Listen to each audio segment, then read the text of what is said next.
Good Wednesday, friends, wherever you might happen to be, or if you happen to be catching this not live, wishing you greetings on whenever you might be happening to join us. For those who are joining us live, it is the Wednesday before Thanksgiving. And you might be in the middle of Thanksgiving preparations, whatever that looks like for you. I know some of you may be in the midst of cooking a meal, beginning preparations of turkey and stuffing and all of those things. Some of you may be preparing to host family for the first time for a while. Others of you may be preparing to travel or already in the midst of travels. I know others might be preparing for a different type of Thanksgiving altogether, whatever that might look like for you. And Thanksgiving can be a complicated time, I know. Holidays in general can be complicated. I know for me, I have a tendency, especially at Thanksgiving, but also other holidays, to mark time, to take a moment. My brain just does it naturally to think, what was I doing Thanksgiving last year? What was I doing Thanksgiving the year before that, or the year before that? We pull these memories, and for better or for worse, for those of us who are on social media, Facebook helps us or hinders us sometimes with those memories if we've posted about them. My iPhone has even started suggesting pictures as memories, and sometimes that's lovely. And sometimes that's challenging, for when we remember what has been or where we were a year ago or the year before, we remember both the good and the challenging. This Thanksgiving, I think many of us are remembering that Thanksgiving last year was just different in the middle of the pandemic, and maybe as you were thinking about the year before that and thinking about that before time, or perhaps it's more personal for you that this might be the first Thanksgiving without a loved one around.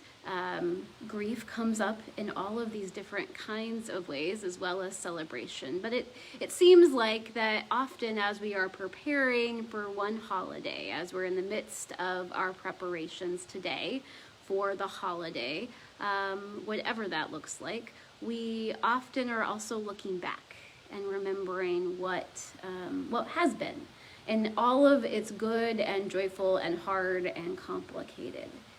And so with that in mind, whatever preparations you're making today, I invite you to pause with me this morning and to take a breath. This is an invitation into simply a brief time to ask what we've been asking for a long time.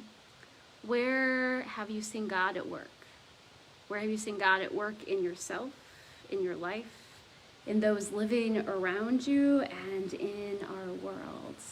It's another way of saying, where is God meeting you, even as you are in the midst of holiday things this week? As I answered that question for myself this week, I ran into one of those surprising answers. Sometimes that happens. Sometimes something happens that I think, this isn't a God thing, and then I'm really surprised by it. And that happened as I was doing that thing that we do this time of year, as I said, where we look back. And I, much like most of you, I suspect, I don't really enjoy listening to myself on recording or watching myself on video. That might be surprising given that there is now not quite, but close to 2 years of recordings of me helping lead worship and leading us in these times. But I don't really like to go back and watch them. But this week I did. I went back and watched one of our worship services from about a year ago, right before Thanksgiving. It was our Christ the King Sunday from last year. And at that point here at First United Methodist Church in Kirksville, we were not worshiping in person. We were worshiping all online together. And it was a very different season. And as I watched that service, I got over the little cringy worthy of hearing my own voice and seeing myself. But God met me as I thought about where we've been this last year together. God met me and said, yeah, I've been there all along the way, and I'm still with you. And that moment got me to thinking that in addition to the holidays being times, Thanksgiving and Christmas, being times that we often culturally look back to a different year or a different time, we often do that at the end of the year. We often do that as we head towards New Year's on the calendar year. But those of you who worshiped with us on this last Sunday know that we are also at the end now, today, this week, of the calendar year. You heard, if you joined online yesterday, you heard Teresa talk about the beginning of Advent coming and how Advent and preparations for Christmas are actually the beginning, the new year in our church calendar cycles. And so that means that the Sunday that we just had is actually the end of the year. And so it seems natural at the end of the year to think back about where we've been and where God has been in that journey. And so I thought I'd offer us a blessing. This is a blessing that acknowledges the end of a year. And while we're not yet at the end of the calendar year, I have always been grateful for the ways in which the church calendar marks and shapes time.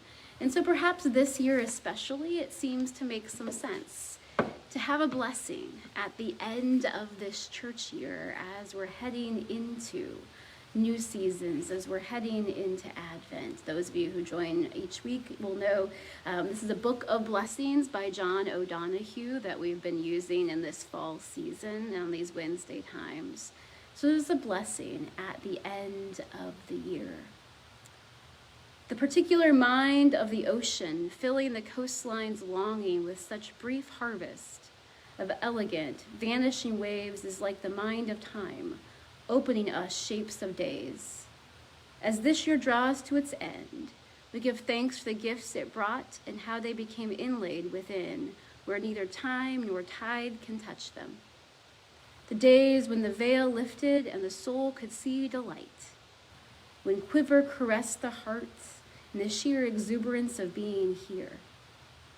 Surprises that came awake in forgotten corners of old fields where expectations seemed to have quenched.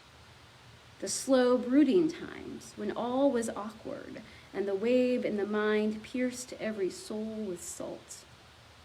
The darkened days that stopped the confidence of dawn.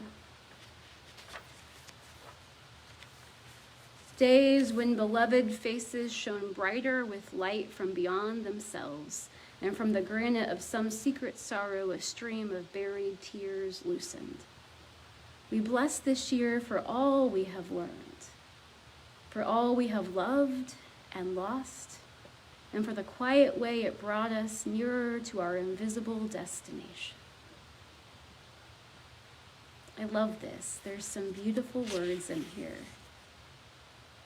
I invite us to think, to reflect, to think back on this year, whether you're marking time by Thanksgiving or the church calendar year, to give thanks, to acknowledge the days when the veil lifted and the soul could see delight, those days when we have delighted, the days when surprises came. Acknowledge those slow brooding days and times when all was awkward. We've had a lot of those this last year, haven't we? And when the wave in the mind pierced every soul with salt. And then those darkened days when our confidence in the dawn seemed to stop. It's good to acknowledge those days too. And then those days when beloved faces shone brighter with lights, the light of God from beyond themselves. And when our hearts loosened enough and the stream of tears came. Whatever those days are, all of those for you in this last year. We bless this year for all we have learned, for all we have loved and lost, and for the quiet way it brought us nearer to our invisible destination. So friends, my prayer for us and for you and for each of us as we head into the rest of this holiday week and as we head into a new year in the church calendar, as we head into Advent, that as we are continuing to journey towards invisible destinations, we know and trust that in all of those types of days, God is with us, God is present.